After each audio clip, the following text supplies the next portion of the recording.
Hadis 1005. Wa Ibnu Umar radhiyallahu anhuma qala Rasulullah sallallahu alaihi wasallam la yakhtub ahadukum ala khitbati akhihi hatta yatrukal khatibu qablah aw ya'zana lah, muttafaqun alaih wal lafdhu lil Bukhari.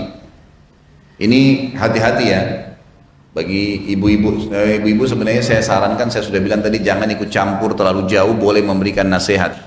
Tapi bagi anak perempuan atau si perempuan yang mau menikah gitu kan, hati-hati.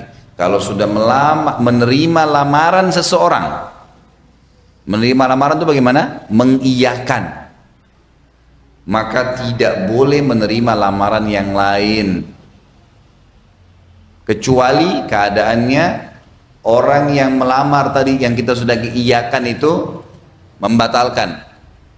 Atau dia izinkan, ya sudahlah. Pernah terjadi kasus, sering terjadi, bukan pernah, sering terjadi kasus nih. Dia dilamar oleh seorang laki-laki, kemudian sudah diterima, datanglah laki-laki tersebut dengan keluarganya, lalu kemudian dikatakan baiklah, gitu kan. Dia tidak mengatakan kami minta waktu, baiklah, memang sudah terima, gitu kan. Berjalan waktu, ternyata si perempuan ngobrol sama teman-temannya, teman-temannya bilang, kamu mau nikah sama orang itu? Ada, calon saya lebih baik. Nih lihat fotonya, nih begini, kalau lebih kaya, lebih gagah, lebih ini, lebih itu, macam-macam. Lalu dia tertarik, dia mau terima orang yang kedua. Sebelum membatalkan yang pertama nggak boleh. Dan di sini pembatalannya adalah disampaikan kepada pelamar pertama kalau ini dibatalin, gitu kan? Atau dia mengizinkannya. Ini makna hadis yang akan kita sebutkan. 1005 berbunyi dari Ibnu Umar radhiyallahu anhuma bahwa Rasulullah sallallahu alaihi wasallam bersabda, janganlah seseorang di antara kamu melamar seseorang yang sedang dilamar saudaranya hingga pelamar pertama meninggalkan, membatalkan atau mengizinkannya. Jadi si perempuan ini harus berusaha menyampaikan kepada si pelamar pertama, tolonglah, saya nggak bisa jalanin. Memang dia harus membatalkan dengan cara itu. Karena syaratnya diizinkan oleh dia. Baiklah kalau gitu nggak apa-apa. Nah makanya nggak boleh sembarangan main terima. Wajar tuh kalau ada orang lagi dilamar anaknya, kami pertimbangkan dulu. Itu benar itu. Jangan langsung iyakan, karena mengiyakan ada hukum syar'inya. Apalagi ada orang sudah menentukan hari, bulan, segala. Ada kasus salah satu orang yang saya tahu di bawah binaan saya gitu kan, itu dia dilamar oleh seorang laki-laki, dua-duanya bagus, baik, tidak ada masalah. Tapi subhanallah perempuan ini sudah pengen menikah, laki-laki juga pengen nikah, temu orang tuanya masih awam, belum ikut pengajian, nggak ngerti apa-apa. Lalu mereka minta menikah kalau nggak salah 2 bulan lalu ya pernikahan itu. Kata orang tuanya, sebentar kita mau datangkan dulu orang yang tidak pintar nih. Ya, jangan bilang orang pintar, salah. Karena mereka pakai hukum-hukum syaitan. Panggil, tentukan tanggal. Oh, enggak cocok ini. Bulan ini enggak bisa, nanti panas kalau menikah. Apalah, rekayasa macam-macam. Sahabat itu kalau mau menikah, ibu sekalian tahu sahabat itu kalau tahu, ini ada mujahid nih, sahabat meninggal, istrinya ada. Mereka lewat depan rumahnya si perempuan sambil berkata apa? Wahai Ummu Fulan, kalau dia punya anak, misalnya Abdillah namanya, wahai Ummu Abdillah, kalau selesai masa iddamu beritahukan kepada kami. Artinya isyarat, kalau kamu sudah selesai masa iddah, kamu mau nikah, saya siap melamar. Nanti kalau sudah selesai masa iddahnya, dia kirim seseorang mengatakan kepada laki-laki tersebut bahwasanya masa iddahnya Ummu Fulan sudah selesai. Dia enggak bilang datang lamar saya, enggak. Masa iddahnya sudah selesai, berarti dia mau kalau mau dilamar gitu kan. Sampai begitu. Dan mereka menikah langsung, melamar menikah pada saat itu. Enggak pakai macam-macam acaranya. Ini harus tanggalnya, harinya, tempatnya, beragam macam hal, gitu kan. Lagian kalau juga gedung belum bisa, akad nikahkan dulu, nggak apa-apa, gitu kan. Akad nikah dulu, nanti mau dibuat acaranya 2 bulan lagi, tempat kosong, nggak apa-apa. Jangan kesian ditunda pernikahannya dia. Ini kadang-kadang karena umur kita sudah berumur, kita anggap syahwat kita sama dengan anak-anak muda ini, nggak bisa. Dia membutuhkan itu, gitu kan. Jadi nggak boleh sampai terjadi hal-hal yang bisa melanggar syar'i. Jadi di sini penting untuk diketahui, makanya kalau ada yang melamar jangan langsung diiyakan. Tapi kalaupun kita sudah lihat baik, tidak usah ragu. Jangan bilang mungkin nanti datang yang lebih baik, sudah nggak usah. Itu terlalu lama itu. Ini orang sudah mau makan, dihidangkan makanan. Nggak usah makan dulu deh, siapa tahu ada makanan lebih enak. Udah lapar, makan ini bismillah. Selama makanan ini halal, baik, makan. Udah selesai. Gitu kan? Jangan terlalu rewel. Orang kadang-kadang tidak nikah tuh rewel luar biasa gitu. Ada orang saya tahu laki-laki sampai sekarang umurnya hampir 50 nggak nikah-nikah. Masih ada hubungan kerabat sama saya gitu. Semoga Allah kasih hidayah. Kadang-kadang kalau ketemu saya godain. Kenapa nggak nikah akhi? Gitu. Dia tidak punya kekurangan fisik. Masya Allah orangnya tinggi, putih, gagah orangnya. Tapi nggak nikah-nikah. Saya tanya, kenapa nggak nikah? Gitu loh. Enggak, ana maunya nikah seperti Umi Ana. Harus seperti ibunya. Mau dapat di mana ibunya? Allah cuma ciptakan satu orang gitu. Nggak usah rewel, nikah gitu kan. Ini susah ini kalau mau cari seperti ibunya, gimana caranya? Makanya juga dari kecil anak-anak itu tanamkan, saya bilang sama istri saya, anak-anak saya selalu begitu.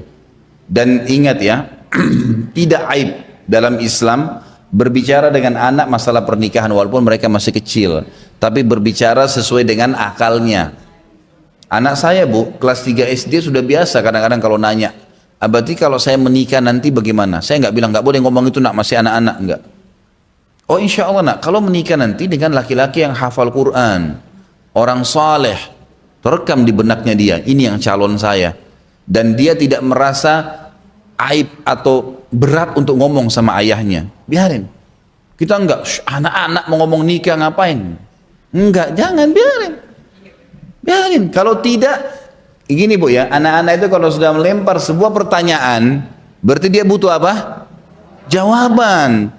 Kalau ibu nggak jawab, udah nggak usah bicara. Pasti dia cari dari tempat lain. Kalau sumbernya benar, kalau sumbernya salah, bahaya ini. Setiap pertanyaan tanggapin, tapi sesuai dengan akalnya, kan gitu. Jadi kita mengatakan, oh ya nikah insya Allah nak. Nanti ada saatnya nikah, gitu kan.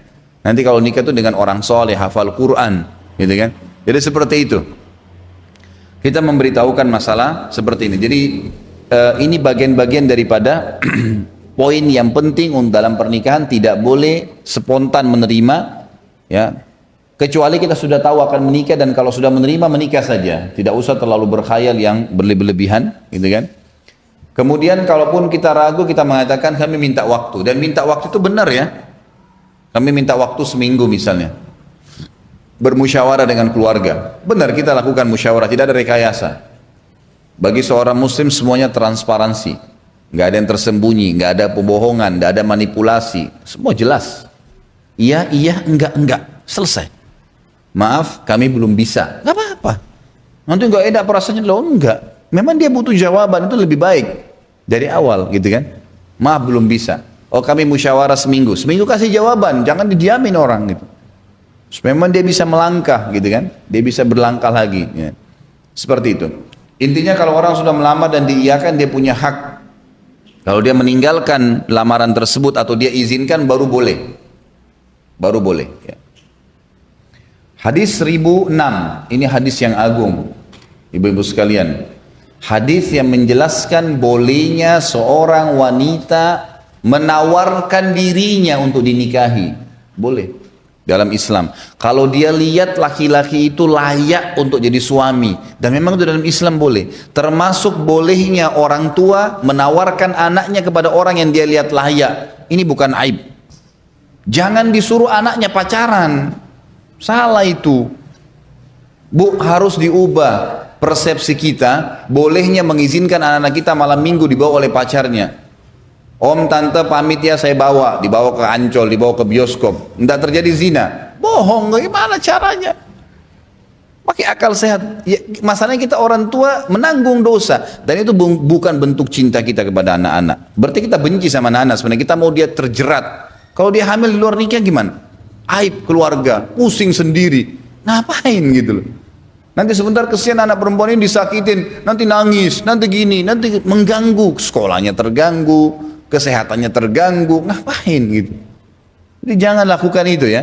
Lebih baik kita memang tanamkan persepsi positif tentang masalah pernikahan kepada anak-anak, kemudian kita bantu bukakan jalan untuk itu.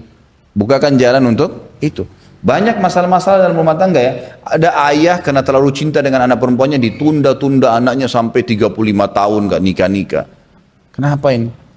40 tahun, 45 tahun dia sudah manufos, gak bisa punya anak, kesian gitu kan. Ada maslahatnya untuk apa ditunda? Ingat orang tua yang mengizinkan anaknya nikah atau memudahkan, apalagi kalau anak perempuan ya, dijamin baginya surga. Ada jaminan surga bagi orang tuanya. Saya waktu nikah, saya bilang sama mertua saya, sekarang ini anak ini sudah jadi amanah saya. Kan itu? Saya bilang itu dipanggil Abi sama ini Abi sama Mama ini sudah lepas tanggung jawab. Sudah lepas tanggung jawab. Insya Allah ini tetap anak, tapi sudah jadi tanggung jawab saya. Sudah ada jaminan surga, tiket surga sudah ada. Jadi jangan ditahan-tahan, biarin mereka menikah, gitu kan?